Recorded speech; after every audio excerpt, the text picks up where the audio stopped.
Larry loves working on his branch line. He has his two coaches, Penny and Kennedy, and takes freight along with mail and milk.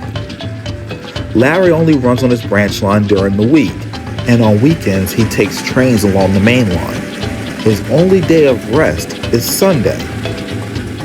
Larry loves to work hard and get all his jobs done, but he really values his time off. However, for the past few weeks, he had been working Sundays. 2 of them, he was helping Bill out at the dairy. Another 2, he had to help out because of the holiday rush. And then the Sunday after that, he had to deadhead some passenger cars to Middletown. One Saturday evening, Larry was heading back to his junction when he ran into Kevin. "Hello, Larry," called Kevin. "You look happy." "I am," replied Larry. "I finally get this Sunday off after weeks of working hard." "Well, enjoy," smiled Kevin. "I will," replied Larry, and he puffed away. Larry's crew parked them in the shed and went home. They were happy because they were off too.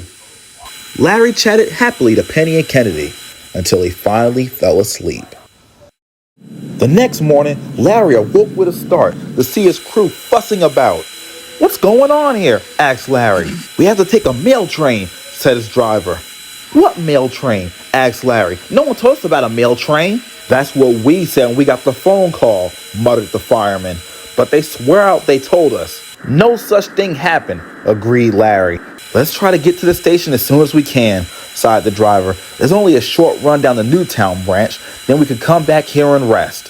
Larry still wasn't happy and puffed angrily away. "Be careful," called Penny. "No need to go on the main line aggravated like that," added Kennedy. Larry didn't respond nor look back. Instead of turning around, Larry ran tender first all the way to South Plainsville. The mail car stood at the platform waiting impatiently. "It's about time you showed up," they sniffed. "You need to pay more attention to when you are rostered." Larry reversed quickly and gave them a bump. "Ooh," they squealed. "Not another word out of you," he ordered. "I'm not in the mood for this today." Victor the conductor walked up and greeted Larry and his crew kindly. "Glad you could make it," he said cheerfully. "No one told us we had to be here," Larry seethed.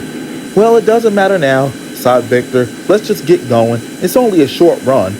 Once everything was ready, Victor gave the all clear and Larry set off. Larry huffed and puffed furiously down the main line and onto the branch.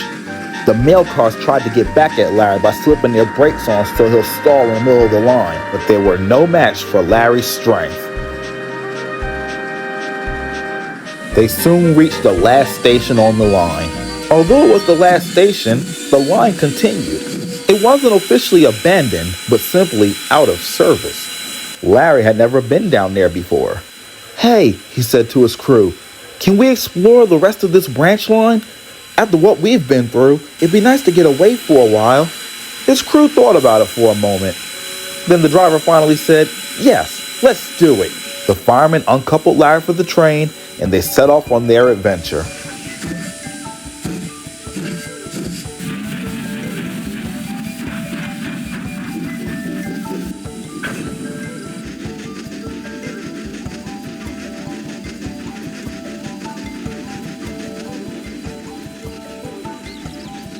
Larry enjoyed the run down the line. People at the crossings were shocked. They haven't seen a train come down that part of the line in years.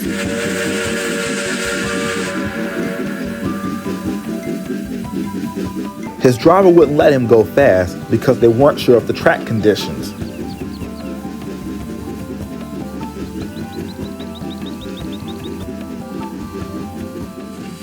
Larry soon reached a mysterious area. It was an old wharf with many abandoned structures. The fog had rolled in, and Larry was beginning to feel very uneasy at the place. They soon reached an old pier. Larry wanted to puff on it, but he saw that some of the track had gave way. "All right," said the driver, "we've had our fun. Now back to our train." "That may not be possible," said the fireman. He's running low on coal and water. There was a water tower near where they stopped and amazingly still had water in it. Larry's boiler was filled, but he still needed coal. If this water tower still has water, said Larry, then maybe this coaling tower still has coal. They pulled him under the coaling tower and nothing. The coal tower was completely empty. Well, that's it, said the driver. We're stuck. And, added Larry, nobody knows where I am. When Larry and his crew had run off, Victor had seen everything and tried to wait for them to come back. But they didn't see nor hear him. Scion soon arrived with the train. Scion, called Victor frantically, I need you to take me to find Larry. What about my return train? Asked Scion. Don't worry about your return train, said Victor. We need to find Larry and his crew. Scion and his driver obliged and went down the old line along with Victor.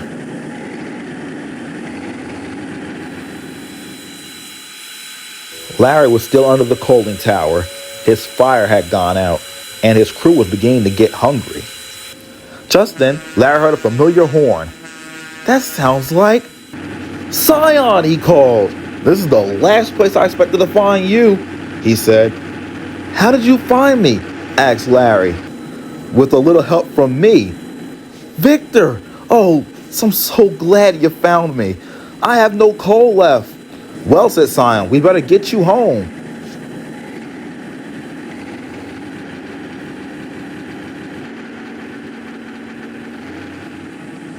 So Scion hooked up to Larry and towed him back to the station.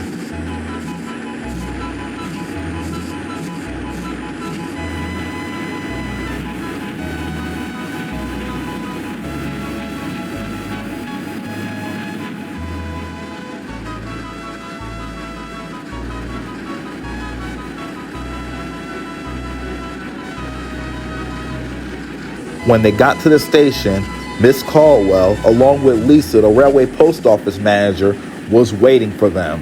Larry gulped. Well, began Miss Caldwell, care to explain to me what happened? I'm sorry I ran away, ma'am. I've just been so overworked lately. I just felt like I had to get away. I've been overwhelmed. And so was my crew. But I'm sorry. I'll never do it again. I understand, sighed Miss Caldwell, but you can't just abandon your work like that. That doesn't make you a reliable engine. Larry looked down at his cowcatcher. Lisa then spoke. I appreciate you helping deliver the mail today. You're welcome, replied Larry quietly. A few days later, Larry was back on his branch line. He had just completed his run when he found Miss Caldwell waiting for him at the junction. Good evening, ma'am, greeted Larry. What brings you here? Well, Larry, I thought about the conversation we had Sunday, and I've came to a decision. What decision? Larry asked. He was a little worried considering the stunt he had pulled. Well, they always say a change is as good as a rest. So I figure you're in need of a change. Larry raised an eyebrow. What do you mean? He asked. I'm going to have Christian run your branch line for you, and you're going to go down to the seaport to work with Taylor for a while. Would you like that? Larry gave a big smile for the first time in about a month. Oh, yes, ma'am. Thank you, ma'am. The seaport. I would love it. Thank you so much. You're welcome, Larry, smiled Miss Caldwell. You deserve it.